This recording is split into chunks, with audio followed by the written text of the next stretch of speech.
Symphony வந்து 6 மாதம் ஆகும்பாங்க. ஏறக்குறைய வந்து 13 நாள்ல முடிச்சிட்டாரு. மேலை நாட்டு இசை கலைஞர்களே வியக்கிறாங்க. ஹாலிடேஸ்னாலே அது நம்ம ஜிடி ஹாலிடேஸ் தான். GT Holidays, South India's #1 travel brand. You know you are special when you're with GT Holidays. மருத்துவம் முதல் பொறியியல் வரை உங்கள் கனவுகளுக்கு சரியான முகவரி Indira group of educational institutions. Call 9841385858. ஒரு பாடலாசிரியரா இதெல்லாம் ரொம்ப கஷ்டமான சந்தம் அல்லது கொஞ்சம் கடினமான சந்தம் ஏதாவது பாடல்கள் உண்டா? ஆமாம், நிறைய பாடல் சொல்லலாம். நீங்கள் வந்து தூங்காத விழிகள் 2 அமிர்தவர்ஷினி ராகம். ராகம் ஆமாம் ஆமாம். மழை பெய்யுங்க அந்த ராகத்தை பாடினா அது ரெக்கார்டிங் முடிஞ்சோடனே மழை பெஞ்சுதான் வெளியே. தூங்காத விழிகள் 2 கேட்டு பாருங்க. தூங்கவே வைக்க தூங்கவே முடியாது. சுகம் நம்மை தாளாட்டும். அதே போல் இந்த பாட்டு ரீதகௌலா ராகத்தில் சின்ன கண்ணன் அழை. சின்ன கண்ணன் ஆமாம். பாலமுரளி கிருஷ்ணா அவர்கள் உருகி உருகி பாடியிருப்பார். எத்தனை முறை, எத்தனை ஆண்டுகள் ஆகிவிட்டது. அதே போல் சிட்டுக்குருவியில் கண்மணி என் காதலி. கண்மணி என் காதலி. கருவாட்டு கூட முன்னால போ. கண்மணி காதல் என்பது கற்பனையா? அது அந்த பாட்டு அது வேற. ஆமாம், இது வந்து சிட்டுக்குருவி படத்தில் வருதில்ல, ஒரு நம்ம சிவகுமார் சுமித்ரா பஸ்ஸில் வர்ற மாதிரி. ஆமாம், அந்த பாட்டு மிக பிரபலம். அதுபோல் அதெல்லாம் ரொம்ப அது வந்து காயத்ரிங்கிற படத்தில் எலக்ட்ரிக் பியானோவை பயன்படுத்தியிருப்பார். அதே போல் வந்து செஞ்சுருட்டி ராகத்தில் ஆட்டுக்குட்டி முட்டையிட்டு. செஞ்சுருட்டி ராகத்தை யாரும் பயன்படுத்துனதே இல்லை. எவ்வளோ பெரிய நம்மளாம் இசைனாலே என்னன்னு தெரியாது. நம்மளே இவ்வளோ எழுதிட்டு வர்றோம். இல்லை, அதோட ஹேராம் படம் வேறொரு இசையமைப்பாளர் இசையமைத்து பாடல்லாம் போட்டிருக்காங்க. இவர்கிட்ட எப்படி கேட்குறதுன்னு யோசிக்கிறாரு திரு கமலஹாசன் அவர்கள். அதற்கப்புறம் கேட்டதற்கு பிறகு சரி முயற்சி செய்து பார்த்தால் வெறும் வாய் அசைவு மாத்திரம் வச்சுக்கிட்டு ஒரு புது பாடலை உருவாக்குகிறார். மெட்ட இது சாதாரண விஷயமாங்க. இதெல்லாம் மனித மூளைக்கு அப்பாற்பட்டது.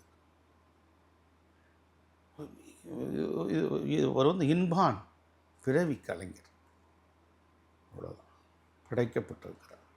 ஒவ்வொருவரும் ஒவ்வொரு காரணம். நம்ம வந்து ஆன்மீகத்தை நம்புகிறவர்கள் அதை ஏற்பார்கள், ஆன்மீகத்தை நம்பாதவர்கள் முயற்சி திறமை என்பார்கள். எப்படி வேணாலும் எடுத்துக்கொள்ளலாம். அதே தளத்தில் இருக்கிறவர்கள், அதாவது 7 சுரங்களுக்குள்ள தான் வந்து பாட்டு போட முடியும். ஆமாம், மேல் ஸ்தாயி, கீழ் ஸ்தாயி, மத்திய ஸ்தாயி. சரி க மா பா நீ சரி க மா பா நீ. இதுதான் பாடலுடைய அடிப்படை, வாய்ப்பாட்டினுடைய அடிப்படை. இதுக்கப்புறம் தான் கீதம் போகணும், அதுக்கப்புறம் தான் மற்ற இடங்கள்லாம் போகணும். இந்த அடிப்படை விஷயத்தை நீங்கள் இதிலேருந்து வேறு யாரும் மாற முடியாது. ஆனால் அதுவே ஒரு பல்வேறு 3 சுரங்களை வச்சு பாட்டு போடுறது. ஆமாம், அக்னி நட்சத்திரத்தில் படத்தில் நிரோஷாவுடைய ஒரு வந்து ஸ்விம்மிங் பூல் காட்சியில் ஒரு பாட்டு வரும். அது ஸ்பீடு இல்லாமல் அப்படியே மெல்லோடியாக போய் ஒரு புது தளம். மிகப்பெரிய ஒரு விஷயம். அதாவது இது அதை போல் இருக்குது, இது இதை போல் இருக்குது அப்படின்னு 1000 சொல்லலாம். யார் உருவாக்குவது? நாட்டார் பாடல்கள் என்று சொல்லுகிற அந்த கணக்கில் ஆரம்ப காலகட்டத்தில் ஒரே மாதிரி இருக்குது அப்படின்னு சொன்னார்கள். ஆனால் அதையும் தாண்டி இசையை கற்றுக்கொண்டு அவருடைய இசை குருநாதர் திரு டிவி கோபாலகிருஷ்ணன் இடத்துல அதிகாலை 4 மணிக்கு போய் கற்றுக்கிட்டு அப்படியே அவர் வாழ்ந்து இருக்கிறார். இசை ஒரு மனிதன் தன்னை அர்ப்பணிக்கிற போது எவ்வளோ உயரத்துக்கு வருகிறான் என்பதற்கு அவர் தான் அடையாளம். முடியாது என்பதே கிடையாது. அப்படி ஒரு பெரிய விஷயம். ஆமாம், அதாவது வந்து ஒரு சிம்பொனி வந்து 6 மாதம் ஆகும்பாங்க. ஏறக்குறைய வந்து 13 நாளில் முடிச்சிட்டாரு. 6 மாதம் எங்க மேலை நாட்டு இசை கலைஞர்களே வியக்கிறாங்க. இந்த பாட்டு இருக்காங்க. காதலின் தீபம் ஒன்று ஏற்றினேன், அந்த பாட்டு திரு ரஜினிகாந்த் அவர்களுடைய பாட்டு. அது விசில் உடம்பு முடியாமல் படுத்திருக்கிறாரு அப்படின்னு சொல்லி அண்ணன் பஞ்சு அவர்கள் சொல்லி கேள்விப்பட்டிருக்கிறோம். அப்போ வந்து அதை விசில்லையே அந்த மெட்டை பாடி அவர் பாட்டை எழுதி அது இசையமைச்சிருக்காங்க. அவர் முடியலை, உடம்பு முடியலை, பாட முடியாது, பாடக்கூடாதுன்னு சொல்லிட்டாங்கன்னா விசில்லே பாடியிருக்காரு அந்த மெட்டை. அதுக்கு அவர் எழுதியிருக்கிறார் திரு பஞ்சு அருணாசலம் அவர்கள். அந்த பாட்டு எவ்வளோ பெரிய ஹிட்டு. பருவமே புதிய பாடல் தொடையில் தட்டி அந்த தாளத்தை வாக்கிங் போகிற இதை ரிதத்தை உண்டு பண்ணி, அப்புறம் சுந்தரி கண்ணால் ஒரு செய்தி 137 வாத்தியங்கள் பயன்படுத்தினாங்களாம். எவ்வளோ பெரிய வரலாறு. ஒவ்வொன்றுமே அதிசயிக்க தகுந்த ஒரு நிகழ்வு. 100 நாள் 100வது நாள்னு ஒரு படம். அதில் வந்து 12 மணி நேரத்தில் வந்து 12 ஹவர்ஸில் வந்து பின்னணி இசை அமைச்சு முடிச்சிட்டார். ஐயோ, ஒரு முழு படத்துக்கு 100 நாள் 12,000 அடி ரீல். ஆமாம், சிகப்பு ரோஜாக்கள்ல 3 நாளில் முடிச்சிட்டாராம. வெறும் 5 இசை தாளங்களை வச்சுக்கிட்டு, வெறும் 5 இசை தாளங்களை வைத்துக்கொண்டு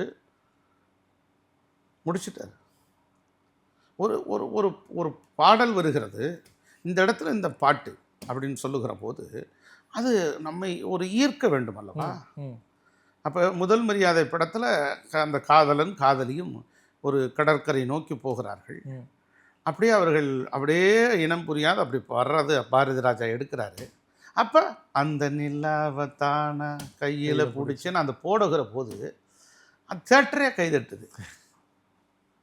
இந்த இடத்துல இதை போடணும். சர்ச்சில் தான் எழுதுவாராம். இது தன்னுடைய மேடை பேச்சை, கைதட்டல், பலத்த கைதட்டல், சிரிப்பு, பலத்த சிரிப்பு, இங்கெல்லாம் இப்படி ஏற்படணும்னு முன்கூட்டியே திட்டமிடுவாராம். ஒரு நல்ல பேச்சு எப்படி இருக்கணும் தெரியுங்களா? ஒரு பேச்சு திட்டமிடணும், அந்த திட்டத்தை நாம் மீற வேண்டும், அதுதான் நல்ல பேச்சு. திட்டமிட்டு அப்படியே படிச்சிங்கன்னா செய்தி வாசிக்கிறது தான். அந்த பேச்சை நீங்கள் மீறி வெளிவரணும். அப்போ தான் வந்து ஒரு அழகான நல்ல பேச்சாக அமையும், யதார்த்தமான ஒரு பேச்சாக அமையும். அதே போல் ஒவ்வொரு இசை பாடல்களும் வந்து வியக்கத்தகுந்த ஒன்று.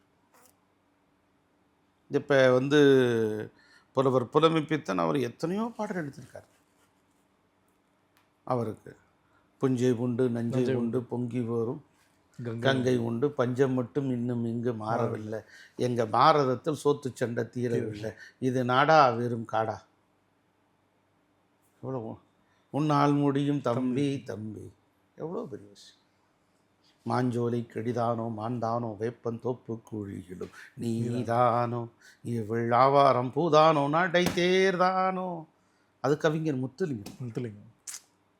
எவ்வளோ அந்த இசை கோர்வை, அந்த இசை மெட்டு, பாடல், அந்த இசையோடு உட்காருகிற அந்த தன்மை, அதையும் தாண்டி உங்களுக்கு அந்த பாடல் பாடுகிற பாடகர்கள். ஆமாம், அதை உணர்வுபூர்வமாக இப்போ சொன்னாங்களே, ஜானகி மறைந்த போது இசைஞானி என்ன சொன்னார்? என்னை விட ஒரு பங்கு மேலாக உழைக்கிறார். கவிஞர் வைரமுத்து அவருக்கும் திரு இசைஞானிக்கும் இளையராஜாவுக்கும் மனக்கசப்புகள் 1000 இருக்கலாம். அந்த 2 பேரும் சேர்ந்த அந்த காலகட்டங்கள் ஒரு வசந்த காலப்போடு பொங்கும் பூரிக்கும் புது வெள்ளமாகும், கொதிக்கும் குதிக்கும் குளிர் தண்டலாகும், ஏறும் சீரும் இடம் ஆலையாகும், தேடும் கூடும் அது தேவாரமாகும் என்பதை போல் தேவார பாடலை பாடினால் தானே நம்முடைய இசை எங்கே. என்ன அற்புதம்! 2 பேர் இசை பாட்டுக்கு புகுந்து விளையாடிப்பார் கவிஞர் வைரமுத்து. சின்ன சின்ன வரிகளை கொண்டு வந்து எவருமே பயன்படுத்த முடியாத வரிகளை உள்ளே திணித்து பேராற்றல். முதல் பாடலே அந்த சந்தமே ஒரு எழுத்து சந்தம். ஆமா, அந்த வார்த்தையே அவ்வளோ அழகா இருக்கு. இது ஒரு பொன் மாலை பொழுது, யாரால் எழுத முடியும்? புதுசாக சிந்திக்கக்கூடிய பேராற்றல். தண்ணீரில் நிற்கும் போதே வேர்க்கின்றது, 2 கண்ணும் சந்தன கிண்ணம், தொட்டுக்கொள்ள ஆசைகள் இப்படி எவ்வளோ பெரிய அவருடைய வார்த்தைகள்லாம் வந்து கவியரசருக்கே உள்ள வார்த்தைகள். அவரை வந்து 1000 விமர்சனம் சொல்லலாம். அவர் தமிழுக்கு கிடைத்திட்ட காலம் வழங்கிய நன்கொடை. ஞானபீட விருதை பெற்றிருக்கிறார். அவர் வந்து என்ன சொல்றார், இந்தியாவில் என்னுடைய தேவை முடிந்து விட்டது, இனி நோபல் பரிசை நோக்கியான எனது பயணம். அவர் படைக்கக்கூடிய அந்த ஆற்றல் படைத்தவர், பெறக்கூடிய ஆற்றல் படைத்தவர். திரு இளையராஜாவும் திரு நம்ம கவி பேரரசு வைரமுத்துவும் பிரிந்து போனது தமிழர்களுக்கு கிடைத்த மிகப்பெரிய துரதிர்ஷ்டம். ஆமாம். ஒரு இந்த இது கங்கையமரன் எவ்வளோ பெரிய பாடலாசிரியர். அவர் சர்வசாதாரணமாக 5 நிமிஷம் 10 நிமிஷம் எழுதிடுவாராம் ஒரு பாட்டை. அப்படியே மனசில் என்ன தோணுதோ அதான் பாட்டு, யோசிச்சு இது கிடையாது. ஆமாம். ஆனால் ஆழமான வரிகள் இருக்கும். ஆமாம். அதற்கு பிறகு இன்னொரு பாடலாசிரியர் புகழ் வாய்ந்தவர், பிலிமாலயாவுடைய ஆசிரியராக இருந்தவர். அவங்களுக்கு ஞாபகம் இருக்கா? எனக்கு டக்குன்னு ஞாபகம் இல்லை. எம்ஜி வல்லபனா? எம்ஜி வல்லபன். அவருடைய வார்த்தைகள்லாம் புதிய புதிய வடிவங்களை தந்தது. எப்போ இந்த தேன் கரும்பா ஏதோ ஒரு படம், அதில் வந்து ஒரு பாட்டு, உங்களுக்கு அற்புதமான பாடல்கள். இப்படி எத்தனை பாடல். இசைஞானி அவர்கள் அந்த பிரசாத் ஸ்டுடியோவை விட்டு வெளியே வந்தபோது நீங்கள் எழுதிய கட்டுரை, அதை பற்றி சொல்லுங்கள். ஆமாம். அவர் வந்து பிரசாத் ஸ்டுடியோ வந்து அவர் வந்து காலி பண்ணணும்னு சொன்னாங்க. அது ரொம்ப மனசு வலித்தது. 5 வருடங்களாக அந்த பிரசாத் ஸ்டுடியோ வாசலில் ஓரத்தில் அதனுடைய மையப்பகுதியில் இருக்கக்கூடிய ஒரு மரம், அந்த மரத்தில் நான் எத்தனையோ நாள் மர நிழலில் ஒதுங்கியிருக்கேன். உள்ளே போய் அந்த சேரில் உட்காந்துருக்கேன். எத்தனையோ கனவுகளை சுமந்த இடம் அது. எத்தனையோ பாடல்களை பட்டி தொட்டிகளெல்லாம் கொண்டு போனது. துயரங்களை, துன்பங்களை, கண்ணீரை துடைத்துக்கிட்டது அந்த பாடல்கள். நம்முடைய வேதனையை போக்கியது அந்த பாடல்கள். நம்முடைய துள்ளலாக இருப்பதற்கு காரணமாக இருந்தது அந்த பாடல்கள். ஒரு தூவான மழை நேரத்தில் நம்மை மகிழ்ச்சி கடலில் ஆழ்த்தியது அந்த பாடல்கள். ஒரு எலக்ட்ரானின் ஓட்டத்தை போல, ஒரு எக்ஸ்ரேவின் தனி பார்வையைப் போல, ஒரு பால்முறுவலின் புன்முறுவலைப் போல, ஒரு பாதரசத்தின் படபரப்பைப் போல, ஒரு சீனத்தின் படம் ஞானத்தைப் போல, ஒரு செந்தமிழின் மந்திர சொல்லைப் போல, ஒரு ஜெயங்கொண்டானின் போர் பரணியைப் போல, சிலம்பொடையானலின் காணல் வரியை ஒப்பிட முடியுமா? அருணகிரிநாதரின் தமிழ் சந்தத்தை எப்படி நாம் மறுதலித்து விட முடியும்? அண்ணாவின் பழுதுமலை நாம் மறக்க முடியுமா? தேரடந்தூர் கம்பனின் கற்பனை வடத்தை நாம் எப்படி மறக்க முடியும்? அழகிலா விளையாட்டுடையார் அவர் தலைவர் அன்னவருக்கே சரண் நான்களே என்று பேசுவானே கம்பன். 9ஆம் நூற்றாண்டு பாடல் இன்று எத்தனை நூற்றாண்டுகள், 21ஆம் நூற்றாண்டுகள் ஆகிவிட்டது. இத்தனை நூற்றாண்டுகள் கடித்தும் கம்பன் நம்மிடத்திலே வாழ்கிறான். நம்முடைய எழுத்து வன்மை அப்படி இப்படிப்பட்ட ஒரு ஒரு சமகாலத்தில் எத்தனையோ இசையமைப்பாளர் இருந்தார்கள். MS விஸ்வநாதனுக்கு இணையான நிகரான இசையமைப்பாளர்கள் இல்லை. KV மகாதேவனுக்கு இணையான இசையமைப்பாளர்கள் இல்லை. ஆகச்சிறந்த இசையமைப்பாளர்கள் எல்லாம் இருந்திருக்கிறார். ஆனால் 50 ஆண்டு காலமாக நம்முடைய வாழ்ந்துட்ட ஒரு கிராமத்திலிருந்து நகரத்திற்கு வந்து தன்னுடைய வாழ்வில் பல்வேறு தன்மையில் எந்த படம் எடுத்துக்கொண்டாலும் அவற்றோடு தன்னை அர்ப்பணித்து கொண்ட ஈடுகிணையற்ற இசைஞானி இளையராஜாவை மறந்துவிட்டு என்ன செய்துவிட முடியும்? அவரை காலி செய்ய சொல்லிட்டாங்களேன்னு மனவேதனை. அந்த அவர் வாங்கின விருது, அவர் எடுத்துக்கொண்ட புகைப்படங்களை தூக்கி ஓரமாக கட்டி போட்டு வச்சுருந்தாங்க. நான் அதை பார்த்து அழுதேன். நான் இன்றைக்கி தான் அதை பதிவு செய்கிறேன். அடடா, பத்மஸ்ரீயை தூக்கி விட்டெறிஞ்சிட்டானே. அதை தூக்கி எடுத்து அது ஃபோட்டோ தானே மாட்டி வச்சுருக்கிறது தானே, தூக்கி எல்லாத்தையும் வாங்கி மூட்டை கட்டிட்டு காலி பண்ணுங்கிறான்.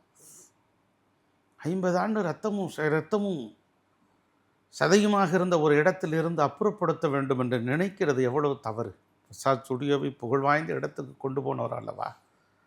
அது உங்கள் இடம்தான், மறுக்கலை. நான் ஒரு வீட்டில் வாடகைக்கு இருக்கிறேன். நான் வந்து என்னை காலி பண்ண சொன்னால் நான் காலி பண்ணி தான் ஆகணும். ஆனால் ஒரு வரலாறு அல்லவா? அவர் வாழ்கிற காலம் வரை இருந்து விட்டு போகட்டுமே என்று நீங்கள் அனுமதித்திருக்கலாம் அல்லவா? இப்போது ஒன்றுமில்லை. வேறொரு இடத்துக்கு வந்து விட்டார். அங்கிருந்து தன்னுடைய இசை பயணத்தை தொடர்ந்து கொண்டு தான் இருக்கிறார். அங்கே தான் வந்து அவர் வந்து சிம்பொனி இசையமைச்சார். இன்றைக்கி எல்லா வெளிநாடுகளுக்கும் தொலையிடங்களுக்கெல்லாம் தொலைதூரங்களுக்கெல்லாம் சென்று வருகிறார். எல்லோரும் அவரை சந்திக்கிறார்கள். இன்றும் அவர் ஒவ்வொரு நாளும் ஒவ்வொரு பணிகளை செய்து கொண்டே இருக்கிறார். ஆகவே கலைஞனுக்கு இந்த இடம் அந்த இடம் இல்லை. எனக்கு தெரிஞ்சு இசையமைப்பாளர் வந்து எனக்கு வந்து வெளிநாட்டுக்கு கூட்டு போங்க, இல்லை ஏதாவது ஆத்தங்கரைக்கு கூட்டு போங்க, காவிரிக்கரைக்கு கூட்டு போங்க, 5 ஸ்டார் ஹோட்டலில் ரூம் போடுங்க, இப்படிலாம் அவர் கேட்டதாக தெரியல. ஒரு இடத்துலேருந்து 6 பாட்டு இருந்தா அழகு மலராட அபிநயங்கள் கூட, என்ன உணர்ச்சி விரகதாபத்தில் ஒரு இளம் வயது ஒரு பெண் விதவையாகிவிட்டால் அவருடைய துயரத்தை இதைவிட வேறு இசையில் யாராவது வடிக்க முடியுமா? மிக அற்புதம், மிக அற்புதம். இதே மாதிரி உங்களை பாதித்த சில வேறு பாடல்கள், அதாவது இந்த சுச்சுவேஷனுக்கெல்லாம் இந்த பாடல் வந்து ரொம்ப பொருந்திருக்கும் அப்படின்னு சொல்கிற மாதிரியான பாடல் சார்? நிறைய சொல்லலாம்.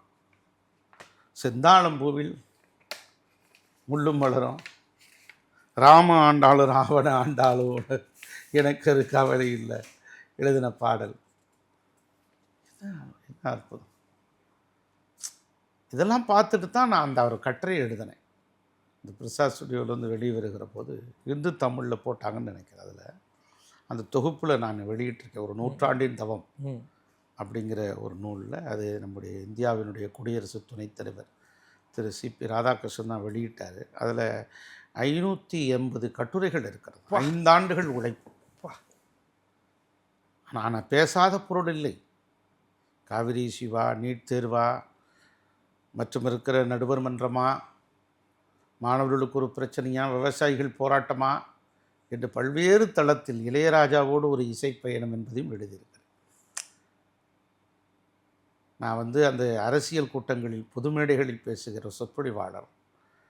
அப்போது நான் தேனி மாவட்டத்திற்கு போகிற போதெல்லாம் கம்பம், சின்னமனூர் பகுதிகளெல்லாம் இரவு நேரத்தில் 10:30 மணிக்கு பொதுக்கூட்டங்கள் முடித்துவிட்டு அங்கேருந்து வண்டி காரில் என்னை கொண்டு வந்து போடியில் இறக்கி விட்ருவாங்க. அந்த ரூமில் தங்க வச்சுருவாங்க. அங்கே சாப்பிட்டுட்டு ஓய்வு எடுப்பேன். அப்போ நான் பண்ணைப்புறத்து வழி தான் வரணும்.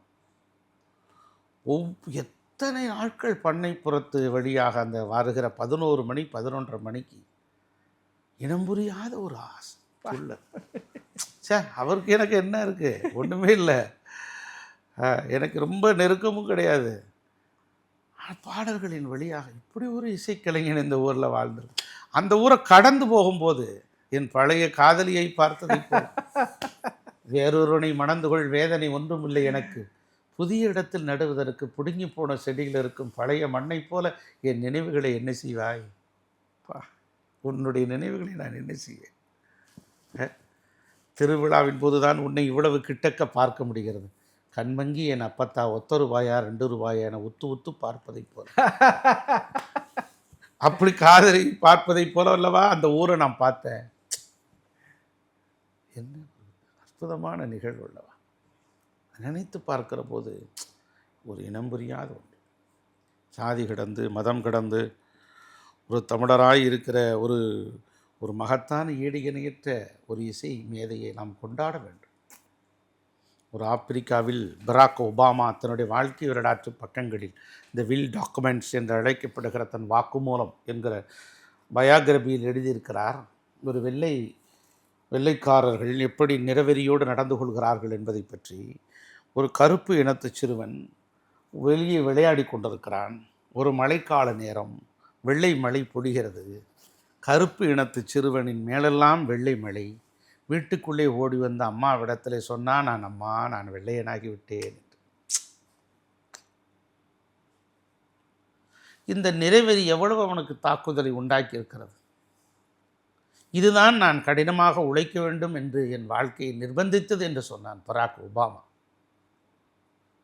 இப்படி ஒரு இசைக்கலைஞன் நாம் கொண்டாட வேண்டும், போற்ற வேண்டும். அவருக்கு நாடாளுமன்ற உறுப்பினருங்கிற பெரிய வாய்ப்பை தந்திருக்கிறார்கள். இன்னும் பாரத ரத்னா வழங்க வேண்டும். அவர் வந்து நிறைய பேர் சொல்லுவாங்க, அவர் வேலை பார்த்தாரு, சம்பளம் வாங்கிட்டாரு, அவர் வேலை முடிஞ்சில்ல, டியூட்டிஸ் ஓவர். அவர்னா வந்து பெரிய ஒரு தியாகராஜ கீர்த்தனை ஏற்றி தந்தாரா என்றெல்லாம் 1000 சொல்லுவார்கள். அவங்களெல்லாம் நம்ம கொண்டாடுவதற்கு மறந்து விட்டோம். சமகாலத்தில் இருக்கிறவரை கொண்டாடி மகிழ வேண்டும். கடந்த கால வரலாறுகளை நாம் மறந்து போனால் நிகழ்காலத்தில் வரலாறை படைக்க முடியாது. இப்படி ஒரு இசைக்கலைஞர் ஒவ்வொரு பாடம் நான் நீங்கள் இப்போ தான் சொன்னீங்க, நான் கிட்டத்தட்ட ஒரு 4 பக்கம் தான் எழுத முடிஞ்சது. எழுதி பார்த்தா என்னை அறியாமையே இத்தனை விஷயங்கள், இதெல்லாம் சாதாரண விஷயங்கள். இன்னும் இன்னும் இன்னும் சொல்லப்போனால் மௌனராகம், பனி, அந்த பாடல்லாம் யாராவது போட முடியுமாங்க? நாயகன், தேவர் மகன், போற்றி பாடடி பண்ணே தேவர் காலடி மண்ணே, எப்படி தொடங்கும்? அதில் ஒரு சாமி ஊர்வலம் வரும், மாசரு பொண்ணு, மாசரு பொண்ணு. என்ன பாட்டுங்க! சிலப்பதிகாரத்திலிருந்து அந்த ஒற்றை வரியை வாலி எழுதியிருப்பார் ஆரம்பித்து. அதற்கு பிறகு மூலி சூழி என்று உன்னை தமிழ் மறை போற்றும்னு சொல்லி திரும்பி மேலே கொண்டு போயிருப்பாங்க. சங்கத்தில் பாடாத கவிதை அங்கத்தில் யார் தந்தது? அநேக மொழிகளையும் இருக்கக்கூடிய ஒரு ஆமாம், மலையாள பாடல் மெட்டில் வந்தது, இங்கே வந்தது, தெலுங்கில் வந்தது, ஹிந்தியில் வந்தது, அமிதாப் பாடியிருக்கிறாரு. வியப்புக்குரிய விஷயம். போற்றத்தக்க மனிதரை பற்றி பேசியிருக்கிறோம். பயனுள்ள பொழுது. உங்களுக்கு தான் நன்றி சொல்ல வேண்டும். இன்றைக்குமே கேட்க கேட்க தெவிட்டாத தேனமு இசைஞானி இளையராஜா அவர்கள் பற்றி உங்களுடைய நேரங்கள் எல்லாம் பகிர்ந்து எங்களோட இசைஞானி அவர்களை பேசியதற்காக நெஞ்சார்ந்த நன்றிகள். நன்றி, வணக்கம்.